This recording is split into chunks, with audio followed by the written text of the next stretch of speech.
아침 일라디오.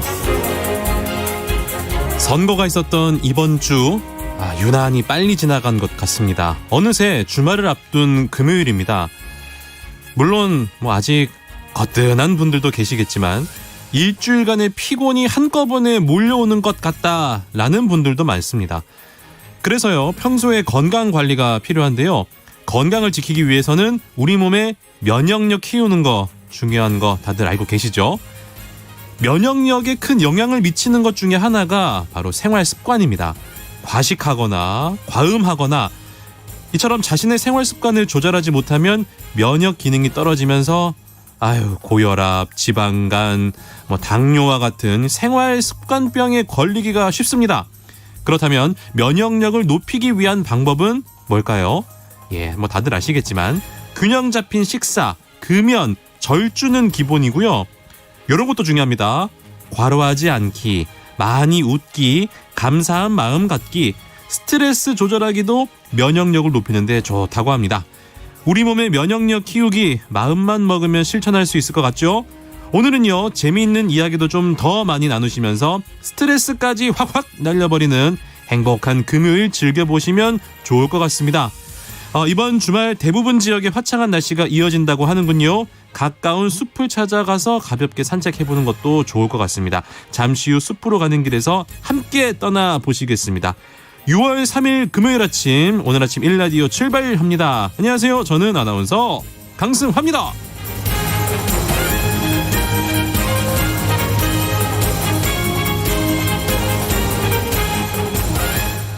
오늘 아침 일라디오 오늘도 생방송으로 함께 하겠습니다. 방송에 참여하실 분들 단문 50원, 장문 100원이 드는 유료 문자 샵 9730 이용하셔도 되고요.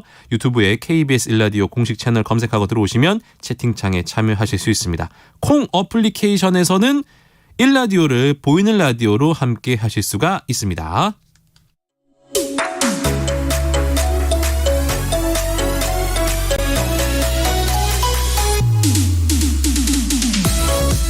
우리 땅, 우리 바다에서 자란 맛있고 건강한 우리 농수산물을 살펴보는 오늘 아침 세상의 모든 농수산물, 줄여서 오세농. 매주 금요일은요, 여러분들 정말 좋아하는 코너죠. N행시로 이어가겠습니다. 자, 그러면 여러분들이 기다리고 계신 오늘의 N행시 시제는 바로 이번 주 오세농의 주인공인 먹으면 과즙이 나오는 복숭아입니다. 복숭아, 삼국지에도 등장하는 거 다들 알고 계시죠? 도원결이라고 하잖아요. 아름다운 복숭아 꽃이 핀 나무 아래서 맺은 결이다 라는 뜻인데요. 복숭아 벌레를 먹으면 예뻐진다고 해서 동양의 옛 여성들은요, 복숭아는 밤에 먹는 것이다 라고 여기기도 했다고 합니다. 탕수육, 여러분들은 혹시 부먹파십니까? 찍먹파십니까?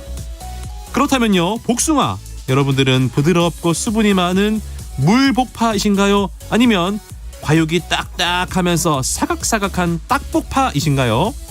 어떤 복숭아를 좋아하시든 간에 제철 맞은 복숭아 많이 드시고 올여름 건강 지키셨으면 좋겠습니다. 복숭아로 삼행시 지으셔서 지금 바로 문자 보내주시기 바랍니다. 단문 50원, 장문 100원이 드는 유료 문자. 번호가 어디냐고요? 샵 9730, 샵 9730으로 보내주시면 저희가 추첨을 통해서 행운의 선물 전해드리도록 하겠습니다.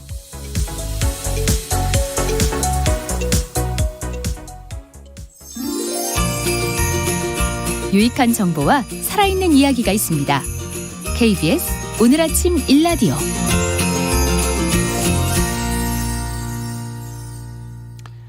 농수산 뉴스로 이어가 보도록 하겠습니다. 농민신문 류수연 기자와 함께합니다. 안녕하세요. 네, 안녕하십니까. 6일 지방선거 결과가 어제 나왔는데요. 이제 민심은 민선 8기 지방자치단체를 이끌어갈 지자체 당선인들에게 집중이 돼 있습니다. 농업계도 예외가 아닌데 이 당선인들에 대한 가장 큰 바람은 무엇일까요? 네, 최근 농업계의 핵심 현안 꼽자면 네. 쌀값 안정과 일손 부족 해소입니다. 곽덕일 충북 보은농협조합장은 2차 시장 격리에도 쌀값 하락세가 멈추지 않고 있다면서 이 당선인들이 정부의 추가 시장 격리를 강력히 요청하고 영농비와 인건비 상승이 반영된 적정 가격에 올해 쌀 매입이 이뤄질 수 있도록 힘을 쏟아야 한다고 강조를 했습니다. 일손 부족에 대해서 또 장진수 한국농업경영인 경남도 연합회장은 인력 수급 문제가 심각하다.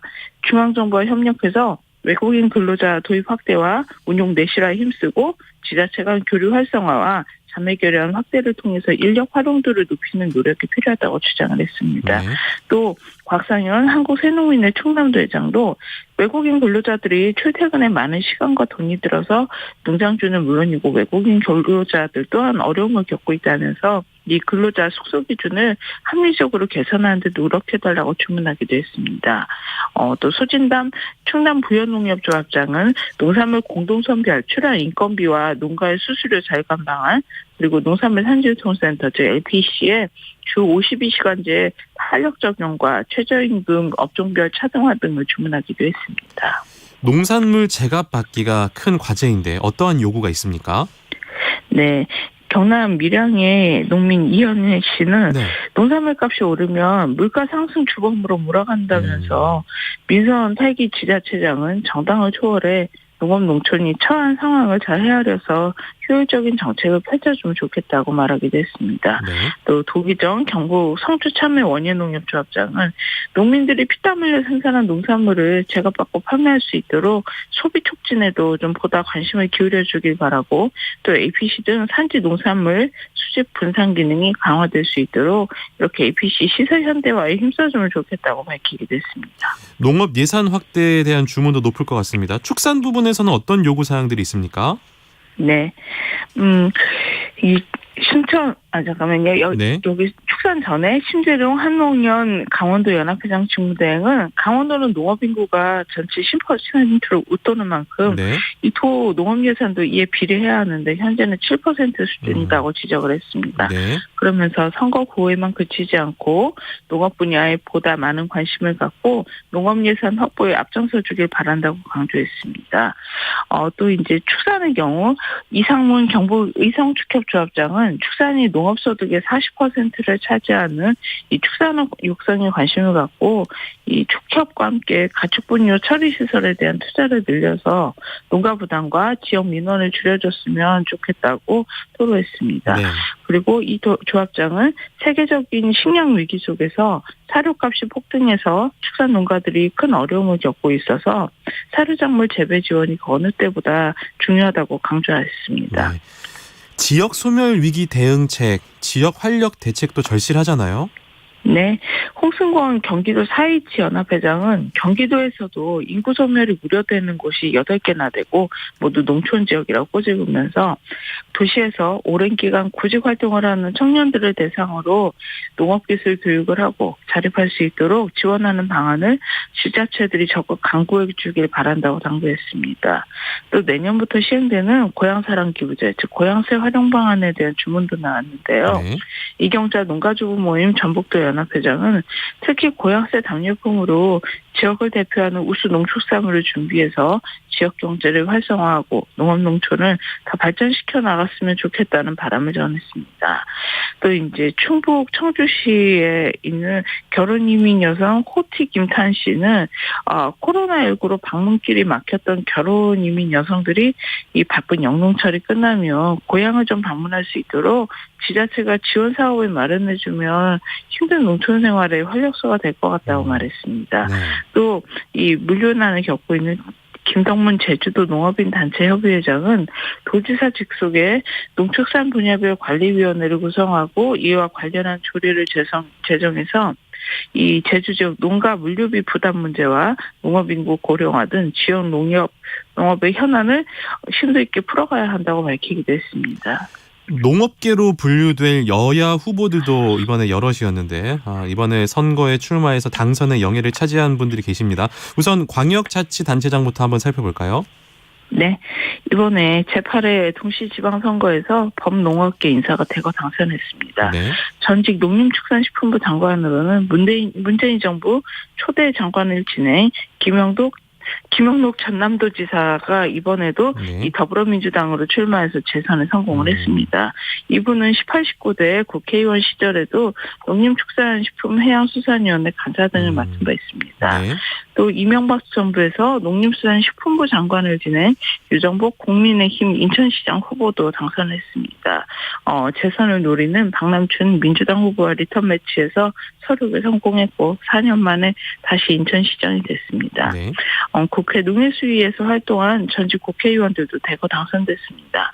충남에선 21대 이 농해수위에서 활동한 삼선 의원인 김태흠 전 국민의힘 의원이 도지사로 당선이 됐습니다. 네. 제주도지사로는 오영훈 전 민주당 의원이 당선되면서 2002년 3회 지방선거 이후 20년 만에 민주당 도지사 탈환을 이끌어냈습니다. 오 당선인 역시 20대 국회에서 농해수위에서 활동을 했습니다. 기초단체장 당선 소식도 많이 있군요. 네, 경북에선 농림부 차관과 서울시 농수산식품공사 사장은 역임한 김주수 무소속 후보가 의성군수 3선에 성공을 했습니다. 충남 금산에선 4년 연속 두 농업계 인사가 격돌을 했습니다. 네. 그 결과 충남도 농정국장 출신인 박범인 국민의힘 금산군수 후보가 현 군수인 문정호 민주당 후보를 꺾고 당선됐습니다. 김동곤 민주당 후보도 청양군수 재선에 성공했고 이분도 이제 충남도 농정국장을 지냈습니다. 네. 전남 진도군에선 군 농산유통과장을 지낸 김희수 후보가 무소속으로 나와 군수로 뽑혔습니다. 농민단체 소속도 눈길을 끕니다. 박형국 전 한농연 경북봉화군 연합회장이 봉화군수에 당선됐고 네. 최영일 전북 순천군수 당선인과 이상익 전남 한평군수 당선인 역시 한농연 회원입니다. 박남서 경북 영주시장도 국민의힘 전신인 자유한국당에서 중앙직능위원회 농림축산부과 수석부위원장을 맡은 바 있습니다. 농협 관련 인물들의 당선도 역시 눈에 띕니다. 네. 김명기 강원 횡성군수 당선인은 재수 끝에 성공을 했고 네. 황인홍 전북 무주군수 당선인 조근재 경남 함안군수가 재선에 성공했습니다. 정영철 충북 영동군수 당선인 김진열 경북 군위군수 당선인 그리고 박정우 거제시장 당선인도 있습니다. 이 밖에도 이제 광역위원 선거에서도 농업계 인사들이 약진이 돋보였습니다. 충북에선 농민촌실 스타도의원인 음성의 이상정 민주당 후보가 재선을 영예를 안았습니다. 네. 전남 장흥의 박형대, 전남 영광의 오미와 또 전북 순창의 오은미 후보는 모두 전농 출신으로 진보당과 결합해 도의회 진출의 쾌거를 이뤘습니다. 네. 농수산 뉴스 농민신문 류수연 기자와 함께했습니다. 고맙습니다. 네, 감사합니다.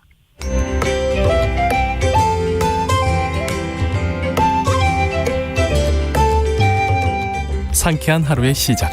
KBS 오늘 아침 1라디오.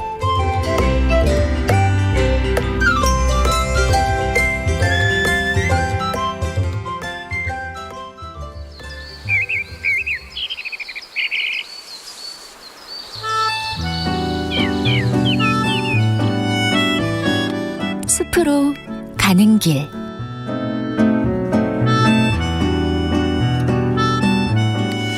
숲으로 가는 길 시작해 보겠습니다. 오늘도 숲 해설가 김서정 작가와 함께합니다. 안녕하세요. 네, 안녕하세요. 근데 이제 오늘 숲 이야기를 또 할 텐데 요즘 산불이 또 생겨가지고 걱정이 큽니다, 그죠? 네, 저도 걱정이 큽니다. 진짜 네, 숲이 막 타들어가는 뉴스를 들으니까 참 마음이 아픈 것 같은데 산불도 좀 빨리 진정이 됐으면 좋겠습니다. 네. 자, 그럼 우리의 소중한 숲 한번 떠나보도록 할 텐데 오늘은 어느 숲으로 가볼까요? 네, 충남 천안 독립기념관 단풍나무 숲길입니다. 네. 1987년에 개관한 독립기념관은 외세를 극복하기 위해 싸운 우리 민족의 자주 독립 역사를 전시한 곳인데요. 네. 본래 이곳은 흑성산 자락이었습니다. 그러니까 독립기념관 뒤에는 높이 519m의 흑성산이 있는 것인데요. 네. 혹시 이 산에 화재가 발생할 경우 독립기념관에 화를 미칠 수 있어 네. 이를 막기 위한 방화도로를 1997년에 만들었다고 합니다. 네. 아스팔트 도로를 만드는 과정에서 1995년에 독립기념관 직원들이 양쪽 주변 3.2km에 걸쳐 1200여 그루의 단풍나무를 심었고요. 네. 그 후에도 더 많은 나무를 식재해서 전국 최고의 단풍나무 숲길이 되었다고 합니다. 아, 그러면은 오늘은 단풍나무를 소개해 주실 것 같은데 사실 단풍은 가을에 저희가 만나보는 나무 아닌가요? 울긋불긋하게. 네네. 예. 재작년 가을 단풍나무 이야기를 나누고 싶어서 네. 우리나라에서 단풍으로 가장 유명한 그 전북 내장산에 간 적이 있었는데요. 아, 내장산 좋죠. 네, 그때는 제가 좀 일찍 가서 불띠 붉은 느낌을 받지 못했어도 단풍나무 이야기를 나누긴 했습니다. 그래서 오늘은 다른 나무 이야기를 나누려고 하는데요. 네. 제가 그곳에 간 이유는 그 올 봄부터 자세히 본 단풍나무 꽃 그리고 단풍나무 열매에 아하. 아주 매혹이 되었기 때문인데요. 그 풍경을 집중적으로 느끼고 싶어 검색 끝에 찾아가 보게 되었습니다. 아, 죄송합니다. 지지난주에 돌단풍 소개할 때 제가 아니 단풍나무에도 꽃이 있어요라고 질문을 드렸던 것 같은데 그때 작가님이 네 작은 꽃이 있어요라고 대답을 하셔서 제가 좀 놀랐던 기억이 있거든요. 예, 맞습니다. 그래서 그 나무가 아닌 풀인 돌단풍을 보았던 곳 주변에 그 단풍나무가 있었는데요. 그때 문득 단풍나무에도 꽃이 있을 텐데 자세히 본 적이 없어서 제가 가까이 다가갔습니다. 그 초록잎 아래에 좁쌀 크기 정도의 꽃들이 보였는데요. 네. 그 안에 분명 암술과 수술이 있을 텐데 올려다보니 고개가 아파서 오랜 시간을 못 보았습니다. 예, 목이 아프겠습니다. 네, 그래도 붉은색을 띤 작은 꽃 안이 궁금해서 10배 확대경인 루페로 보기도 했는데요. 루페. 암술과 수술이 핀처럼 솟아 있는 걸 보긴 했습니다. 이게 진짜 모르는 사람은 볼 수가 없겠네요. 그러니까 단풍나무의 꽃을 보려면 봄에 단풍나무 아래로 들어가야지 볼 수 있다. 그러니까 꽃 색깔이 붉다고 하셨기 때문에 이제 단풍나무의 붉은색을 느끼려면 뭐 가을도 좋지만 봄에 한번 또 보는 것도 매력이 있겠네요. 예, 그렇습니다. 그래서 이 단풍나무 꽃의 매력에 빠져가지고 수시로 꽃을 보면서 자료를 보는데요. 네. 단풍나무는 숫꽃 양성화 한그루라는 단어를 접했습니다.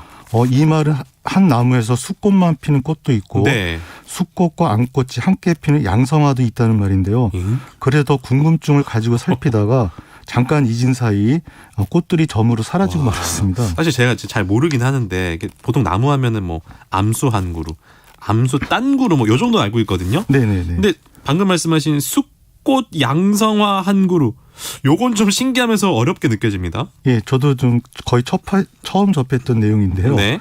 그 나무들이 꽃을 피우는 건 꽃가루 바지를 통해 열매를 만들기 위한 과정인데요. 그렇죠. 그 사람의 경우는 남성과 여성 이렇게 구분이 되는데 네. 나무들은 번식을 위한 성별 구분이 좀 복잡했습니다. 그래서 방금 말씀하신 암수 한 그루로는 소나무가 대표적인 거고요. 네. 암수 땅 그루는 은행나무이고요. 그렇죠. 한 나무에 암술과 수술을 모두 갖춘 양성화가 피는 나무로 진달래가 있고요.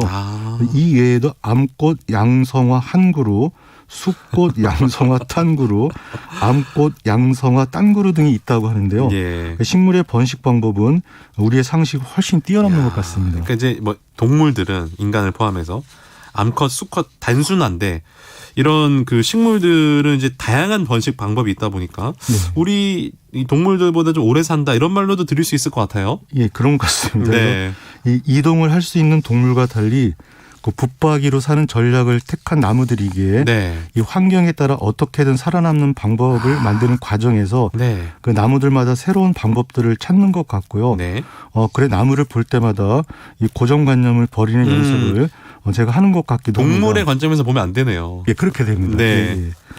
그래서 이런 그 연습을 단풍나무 꽃이 알려주었다고 볼 수가 있는데요. 이 꽃이 지자마자 만들어지고 있는 그 부메랑 같은 단풍나무 열매를 보면서 또 찬탄을 금치 못했는데요.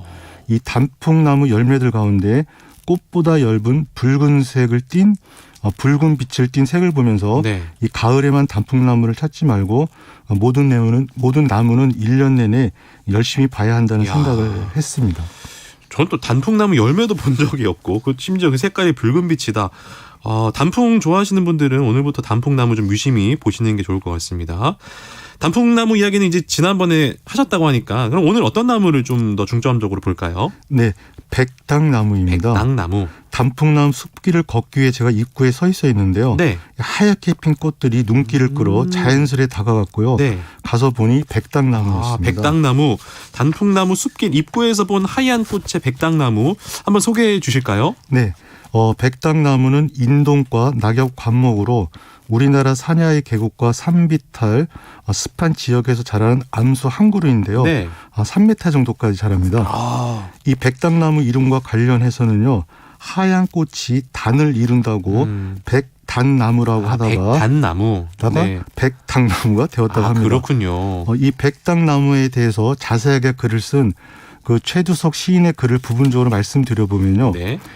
불도하는 우리 산에 자생하는 백당나무의 변종이다. 숲속에서 자생하는 백당나무는 무성화가 유성화를 둘러싼 모습으로 함께 핀다. 울창한 숲속에서 관목인 백당나무는 네. 별로 드러나지 않지만 꽃이 필 때는 쉽게 발견이 된다. 크고 화사한 무성화가 시선을 끌기 때문인데 그것은 곤충에게도 마찬가지여서 무성화가 벌과 나비를 부르고 우와. 막상 가로바지는 그 안쪽에 있는 유성화에서 이루어진다. 이야. 그런데 불도하는 백당나무의 유성화는 거세되고 네. 무성화만으로 이루어진 돌연변이 종이다라는 글이 있는데요. 와, 신기하다 이거. 이 글에서 무성화는 수술과 암술이 모두 태화에 없는 꽃을 말하고요. 네. 유성화는 수술과 암술이 있는 꽃을 말합니다.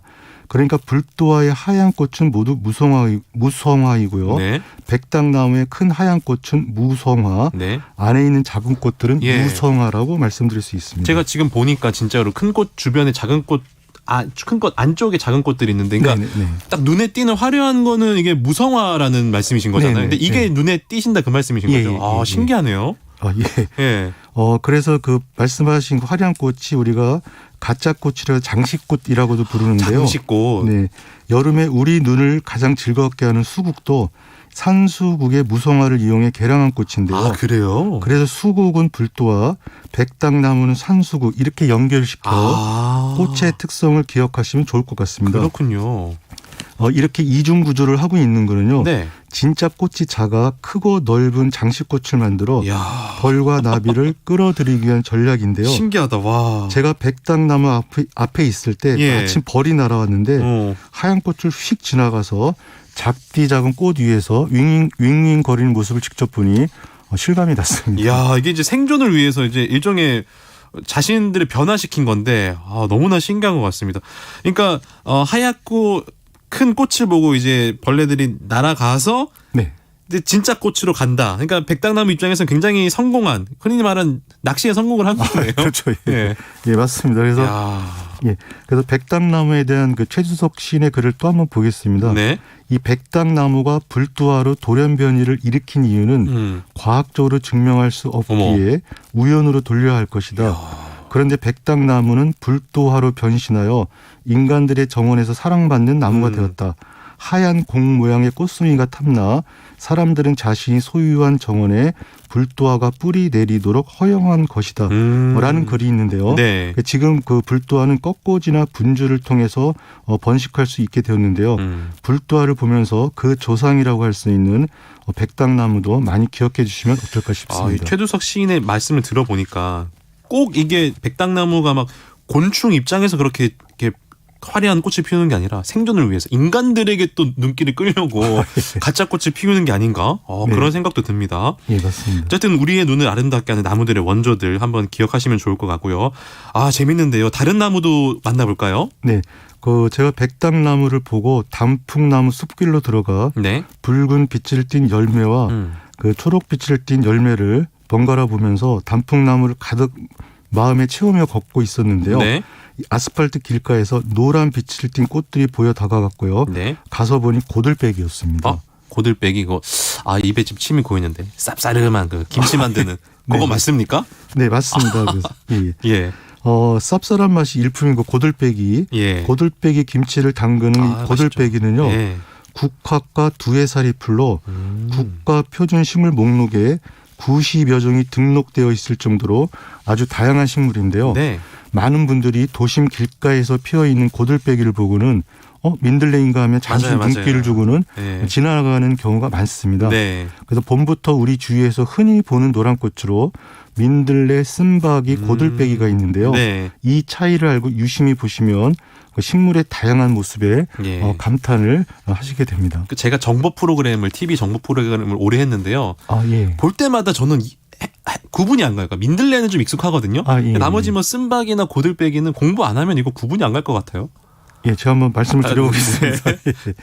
그래서 이 고들빼기 꽃은 자세히 보시면 네. 꽃잎도 노란색, 안에 있는 수술도 노란색이라 아하. 전체적으로 노란색을 하고 있고요. 근데 이 쓴바귀 꽃은 꽃잎은 노란색, 수술은 검은 빛을 띠고 있어 꽃잎 안이 좀 검고요. 네. 민들레는 이들보다 꽃잎 수가 더 많다고 이렇게 여기시면 됩니다. 예, 제가 지금 인터넷으로 찾아보고 있는데 말씀하시니까 구분은 가는데요. 좀 공부를 계속 해야 될 것 같습니다. 이거. 예. 근데 꽃이 지고 나면 잎으로 보기도 하는데 네.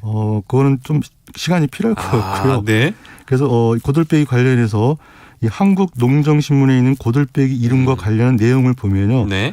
고들빼기는 먼 옛날부터 우리 조상들이 즐겨 먹어온 봄나물 중에 하나로 이 명물 기락에는 고들빼기란 명칭의 유래가 나와 있다. 고체는 고도라고도 하는데 이것이 고독박이가 되었다. 고도란 쓴맛의 차를 의미하고 네. 바로 이 고독박이에서 고들빼기의 이름이 유래한 것이다라는 내용이 있었습니다. 네. 이 고들빼기의 가장 큰 특징은 이 줄기를 감싸고 있는 잎입니다. 그래서 우리 흔히 보는 단풍나무도 자세히 보면 사계절이 아름답고요. 네. 화려해 보이는 꽃도 또 자세히 보시면은 본래 기능이 태화되어 있다는 것도 우리가 알 수가 있고요. 네. 흔히 보는 노란 꽃도 자세히 보면은 여러 종류가 있다는 걸 알게 됩니다. 네. 그래서 이 사물을 자세히 본다는 것 그만큼 감정이입이 깊어진다는 건데요. 그렇게 되면 더 많은 생명들과 우리 자신이 연결이 되면서 우리의 삶이 더 풍요로워질 것 같다는 생각을 그곳에서 해봤습니다. 야, 마지막 멘트 너무 좋은데요. 예. 감사합니다. 작가님 같습니다, 진짜. 감사합니다. 예, 오늘 숲으로 가는 길 언제나 이 재미난 이야기 들려주시는 숲의 설가 김서정 작가와 함께했습니다. 오늘 말씀 고맙습니다. 네, 감사합니다.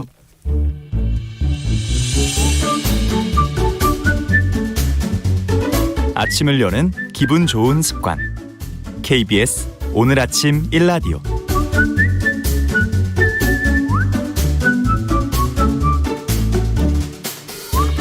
자, 오늘도 여러분께서 재치 있는 N행시 많이 보내주셨습니다. 한번 소개를 해보도록 하겠습니다. 6971번님 복숭아로 삼행시. 복 들어온다, 복 들어온다. 순풍 일도 술술 잘 풀린다. 세상은 살만하다. 오늘 아침도 파이팅 힘차게 출발합니다. 굉장히 기분 좋아지는 삼행시였습니다. 5714번님 복잡한 숭이동 로터리. 아직도 뱅글뱅글.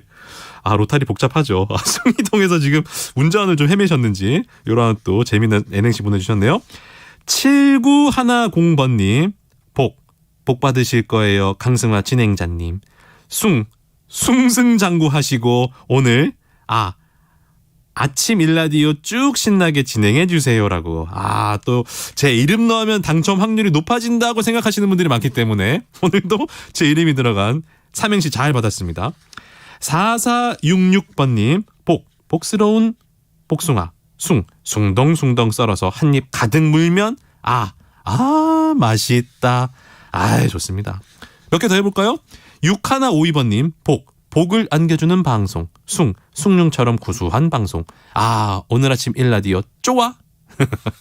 9909번님 복어탕 숭어회. 아기찜 다 좋아요. 이번 주말 모두 먹고 힘내세요. 재밌네요. 4466번님 복스러운 복숭아 숭덩 썰어서 한 입 가득 물면 맛있다. 주로 먹는 이런 것들이 많습니다. 마지막으로 한번 읽어드리겠습니다. 9271번님 복사꽃 활짝 피어 향기 가득한 아름다운 봄이 오면 숭고한 사랑으로 맺은 우리 부부의 인연도 20년을 훌쩍 지나가네요. 그리워라 그 시절 젊음의 멋진 추억을 되살려 새로운 오늘의 행복을 만들어야 가야겠다. 감사합니다. 라는 멋진 N행시 보내주셨습니다. 여러분들이 기다리시는 당첨자 발표하겠습니다. 오늘 보내주신 분들 가운데 웰빙 잡곡 세트는 축하합니다. 숭이동 로터리에서 헤매고 계신 5714번님께 웰빙 잡곡 세트 드리겠습니다. 그리고 모바일 커피 쿠폰은요. 가장 처음 보내주신 6971번님께 보내드리도록 하겠습니다. 축하드립니다. 당첨되신 분들의 번호는 오늘 아침 일라디오 홈페이지 공지사항 게시판에 올려놓겠습니다. 개별적으로 연락드리니까요. 잠시만 기다려주시기 바랍니다. 모두 축하드립니다.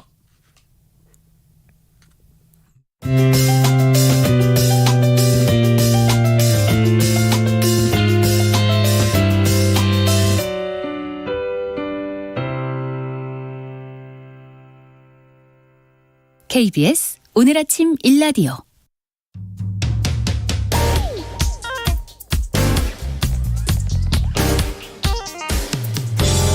오늘 아침 뉴스 브리핑. 뉴스 브리핑 오늘도 정상근 기자와 함께하겠습니다. 안녕하세요. 네, 안녕하십니까. 지방선거가 끝나면서 각 당들의 움직임이 굉장히 분주해지고 있습니다. 일단 국민의힘 분위기부터 한번 살펴볼까요? 네, 국민의힘은 겸손하겠다라는 메시지를 냈고요. 2년 뒤 총선에 대비해서 정당 개혁을 추진하는 혁신위원회를 조기에 출범시키기로 했습니다. 오는 2024년 4월에 치러질 총선을 일찍부터 대비하자라는 취지라고 하는데요. 언론에서는 임기가 1년 남은 이준석 대표가 당개혁 이슈를 주도해 나가면서 당내 입지를 공고히 하려는 포석이 깔린 것이다라는 해석도 나오고 있습니다. 국민의힘 이준석 대표는 어제 국회에서 열린 최고위원회 후 기자들과 만나서 이 지방선거에서 승리를 거뒀지만 이 선거를 거치면서 당이 조금 더 노력하고 개혁해야 할 부분들이 드러났다라면서 즉시 당 차원에서 혁신위를 설치하기로 했다라고 밝혔고요. 네. 또 혁신위원장은 감사원장 출신의 최재형 의원이 맡고 최고위원들은 위원들을 한 명씩 추천하기로 했다라고 밝혔습니다. 민주당이 지금 경랑에 빠진 것 같습니다. 일단 비대위가 총 사퇴를 했군요. 네, 민주당 지도부는 이번 지방선거 참패에 책임을 지고 총사퇴를 결의했습니다. 네. 윤호중 박지원 공동 비상대책위원회 위원장을 비롯한 이 민주당 지도부는 어제 오전에 회의를 마친 뒤 기자회견을 열고 사퇴를 선언했는데요. 윤호중 비대위원장은 지지해주신 국민 여러분과 당원 여러분께 사죄드린다라고 했습니다. 비대위는 총사퇴 이후 이 대선 지방선거를 평가하고 당을 이끌어갈 새 지도부는 의원총회와 당무위 중앙위원회를 거쳐서 구성하기로 했고요. 당분간은 박홍우 원내대표가 차기 지도부를 맡아서 직무대행 역할을 하기로 했습니다. 네. 한편 친문계 정치인들은 이재명 의원의 책임론을 일제히 제기했는데요. 전해철 의원은 이재명 의원을 겨냥해서 선거 패배에 책임 있는 분들이 필요에 따라 원칙과 정치적 도의를 허물었다라고 비판했고요. 홍영표 의원도 사육과 선동으로 당을 사당한 정치의 참당한 패배라고 주장했습니다. 이낙연 전 대표도 민주당은 패배를 인정하는 대신 졌지만 잘 싸웠다라고 자찬했다라고 주장했습니다. 네. 검찰은 선거법 위반 수사를 시작을 했습니다. 네, 대검찰청은 어제 지방선거일인 지난 1일까지 지방선거 사범 1,003명을 입건하고 이 중에 8명을 구속했으며 입건된 이들 중 32명을 기소했고 93명을 불기소 처분하는 한편 나머지 878명에 대해서는 수사를 이어가고 있다라고 밝혔습니다. 그리고 입건된 선거사범 중에는 광역단체장 당선인 3명, 교육감 당선인 6명, 기초단체장 당선인 39명이 포함된 것으로 알려졌습니다. 또한 재보궐선거 관련해서도 당선인 3명을 포함해서 41명이 선거법 위반으로 수사를 받고 있다라고 밝혔습니다. 범죄 유형별로는 허위사실 공표 등 여론조작 혐의를 받는 사람이 339명으로 가장 많았고요. 네. 금품 수수가 321명, 공무원 선거 개입이 38명, 선거폭력이 19명이었다고 합니다. 네. 박순애 교육부 장관 후보자 음주운전 전력이 드러났다고요? 네, 박순애 사회부총리 겸 교육부 장관 후보자가 약 20년 전 음주운전으로 적발됐다가 선고유예 처분을 받은 사실이 드러났습니다. 네. 이 선고유예는 일정 기간 형의 선고를 미루고 유예 기간 동안 사고 없이 지내면 형의 선고를 면하게 하는 제도인데요. 박순애 후보자는 숭실대학교 행정학과 조교수로 재직하던 지난 2002년 1월 서울 남대문경찰서 관할 지역에서 적발된 것으로 알려졌습니다. 또한 1992년 11월에는 교통사고 처리 특례법 위반으로 적발돼서 벌금 50만 원을 선고받기도 했는데요. 당시 범칙금은 빙판길로 인한 것이었다라고 설명했습니다. 다만 교육부 측은 음주운전 사실은 후보자가 깊이 반성하고 있다는 뜻을 전했다라면서 음주운전의 이유는 변명처럼 들릴 것 같아 말하지 않겠다라고 밝혔습니다. 네. 한편 교육부는 올해 1월부터 음주운전으로 적발돼서 징계를 받을 경우 교장 임용제청에서 배제하기로 하는 등 처벌을 강화한 바 있습니다. 네. 법무부에서는 어떠한 이벤트를 실시했다가 취소했다 이런 뉴스가 들어와 있네요. 네, 이 법무부가 한동훈 장관의 취임사 일부를 손글씨로 써서 SNS에 올리면 이 추첨을 통해 경품을 주는 행사를 진행한 사실이 알려져 논란이 됐습니다. 네. 해당 이벤트는 한동훈 장관의 취임사 중 정의와 상식의 법치, 미래 번영을 이끌 선진해 법치행정 이 문구를 손글씨로 써서 SNS에 올리면 이 추첨을 통해 백화점 상품권, 베이커리 상품권, 편의점 상품권 등 80만 원 상당의 경품을 지급한다라는 내용이었습니다. 네. 이 이벤트는 지난달 27일부터 시작했고요. 오는 12일까지 진행될 예정이었습니다.